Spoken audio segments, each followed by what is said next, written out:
Hi everyone, thanks for coming back to my channel. I know it's been a while since I've recorded anything, but it's just been a lot going on. Keeping busy with work and school, and my other channel for my surrogacy, and yeah, lots of things going on. So I am very aware that today is Bella's Talk Day. And I couldn't go today without saying something about that. Making sure that everybody's mental health is doing as best as possible and wishing the best for people. I remember how hard it is when things aren't going well, and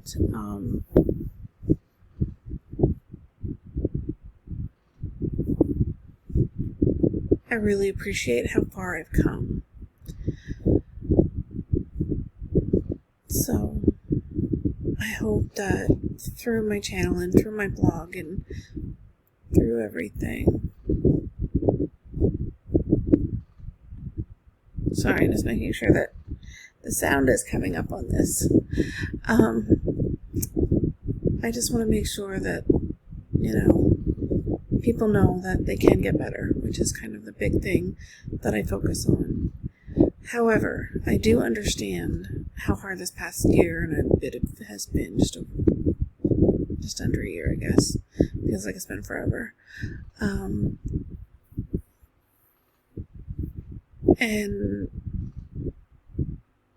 it's really hard for those people who want to connect with other people and who need that connection and who need to be around people and socializing and doing all of that stuff for their mental health. Hey, baby. This is my boy, Prince. Yeah. And the resources just, I don't think, are there at the same rate. I've had friends tell me, it's really hard to get help from the hospital. It was bad before, but it's even worse now. I think people in general are having a harder time. I wish I could wave that magic wand that everybody talks about and make everything better. Yeah. But that isn't realistic. So I kind of just wanted to touch on, sorry, my kitty Prince is rubbing his face against the table, but I just wanted to touch base on something that's happened lately, and that's kind of made me mad, though I feel very hopeful at the same time.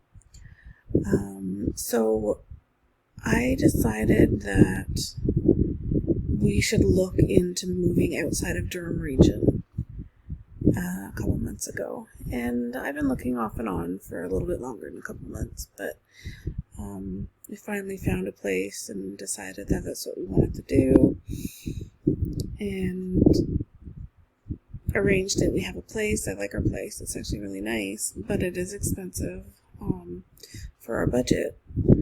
However, I think I'm doing well enough that hopefully we'll be able to afford it. I hope that everything goes well. Oh, I'm so sorry. It is late, but I just didn't want to go to bed until I'd done this video. So we moved to London from Oshawa, which is 2.5 hours away. And the main push from that is stigma. Is the stigma around my mental health, and the people who knew me when I was younger and had a lot of my mental health issues and my struggles and everything. So the people in Durham, like at Lakeridge Health Oshawa and Durham Mental Health, have kind of stigmatized me in a way, not realizing and they can't truly believe that people get better, because I've gotten my personal support worker, my social service worker, my addiction and mental health. I've done a general arts and science.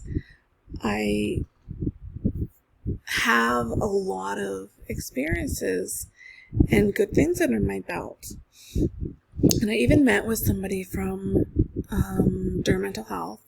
She was a caseworker, and she said that I was more qualified to work there than she was. And I said, well, that's funny, because I have been applying for you guys for years, ever since I got my PSW, and then when I got my SSW, and definitely when I had my addictions and mental health. I applied because I'm like, well, I have everything that should get me in there, and I understand the clientele. I have been there, I have walked that path, and I have fought my way to be where I am today, and I'm very proud of where I am today.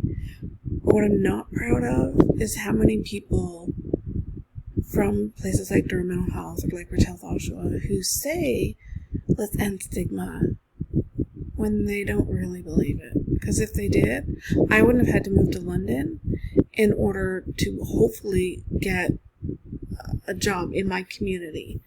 I have a job in Toronto, but I want one in my community.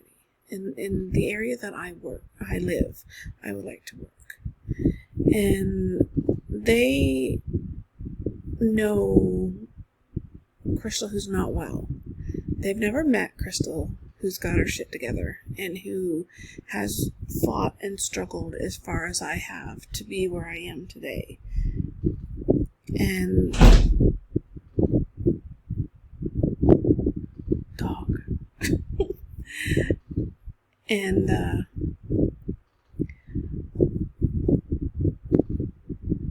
I just don't understand how so many people can sit there and say, let's end stigma now, and yet don't take the time to get to know me. I've obviously have enough shit together to have finished my addictions and mental health, my personal support worker, and my social service worker. I'm a registered social service worker, and paying those fees even though I don't have a job. So I just wanted to kind of put it out there. I guess my thoughts are that I don't know. I'm happy at the possibility and the new potential, but I'm angry at the stigma and having to move 2.5 hours away from where I'm comfortable and what I know. So I don't know if anybody else has had those experiences where, maybe you have gotten well and maybe you've worked really hard and been able to be an employable member of society or been able to go back to school and get the credentials, but nobody's giving you that hard time. I want to know about it. I want to know that I'm not the only one with that, even though I really, really wish that I am, because I really don't wish that upon anyone. I want to hear about the other people out there, because I know they are. I've been working with Durham Mental Health and CMHA and Health Oshawa for long enough to know that they are so full of shit that it's not funny. And they have no idea about trauma-informed care, which is just mind-boggling to me. Yet, here I am with somebody who is trauma-informed and really good at her trauma-informed, to the point where, I've had to be really confident and tell people, I'm doing this because I'm trauma-informed, and I'm sorry that you're not, and I'm sorry that you're not learning from me, but I do things the way I do for a reason, because I want to keep people's anxiety down, because I want them to be okay. I don't want to set up for panic attacks or anxiety or any of the above. I've been called a fortune teller because I'm like, okay, if we do this way, this is what's probably going to happen. But I've seen it 100 times, and it's not like this is a new thing for me. So, I've had some struggles with people understanding. Too many people are not trauma informed, and it's unacceptable. Plain and simply, it's unacceptable. At today's day and age, for what they know, they should not be treating people the way they do. I had somebody was in crisis at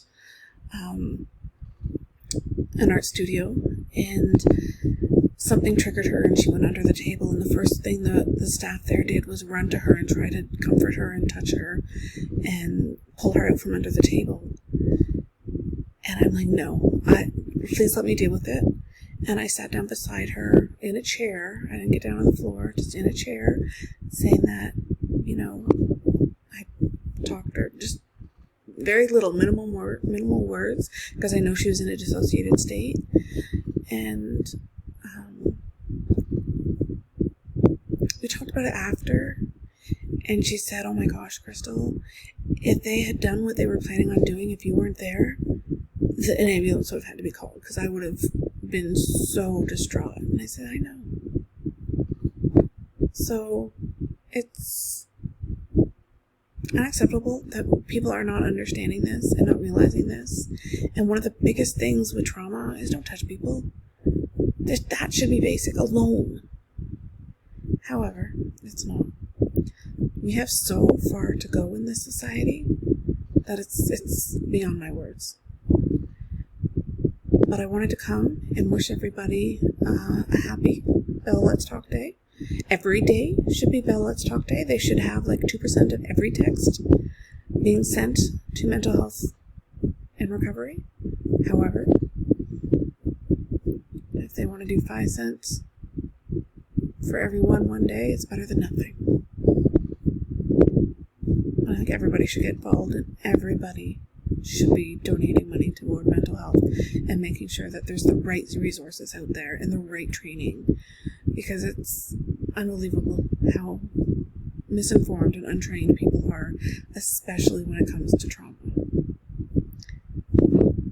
However, I'm in London, I'm looking for work, and as hard as it's been, because I do have that anger in me right now, I do also go by my own lessons and do self-talk and remind myself that it's hard right now, but it's going to get better. It has to get better. It's going to get better, but I'm going to get the job that I need to make sure that we stay in this home, and that we don't have to stay in this home forever. We can get one closer to the ground, because I really don't like being on the 9th floor. But right now, this is what we have, and I'm sure when the pool is open and the gyms are open and we can use that, I'll feel even better about being here. But until then, I'm hoping to self-talk my way out of the anger, but it's hard because it's been so long that I fought to try to get a job there, and I wasn't given a chance, and that makes me very angry, because I don't want other people who are in my situation to feel hopeless, which is what you become, because they're not able to find work in their community. When my friend or somebody I went to school with told me that during mental health looks at some resumes that come in, they laugh at them and throw them in the garbage, saying they'll never get a job here. I don't know why they try. That's the kind of attitude. I know, baby. That's the kind of attitude that I'm trying to fix, because that's unacceptable. But that doesn't surprise me coming from Durham Mental Health. So, he's cute, but he's mad that I'm talking and not giving him attention. So, I just want to put that out there. And if you want to hear more of what I have to say, then feel free to hit the subscribe button and the bell to let you know when I upload new things. And good mental health. I want to wish everybody good mental health and stay strong. Try to use that self-talk like I do. Take care.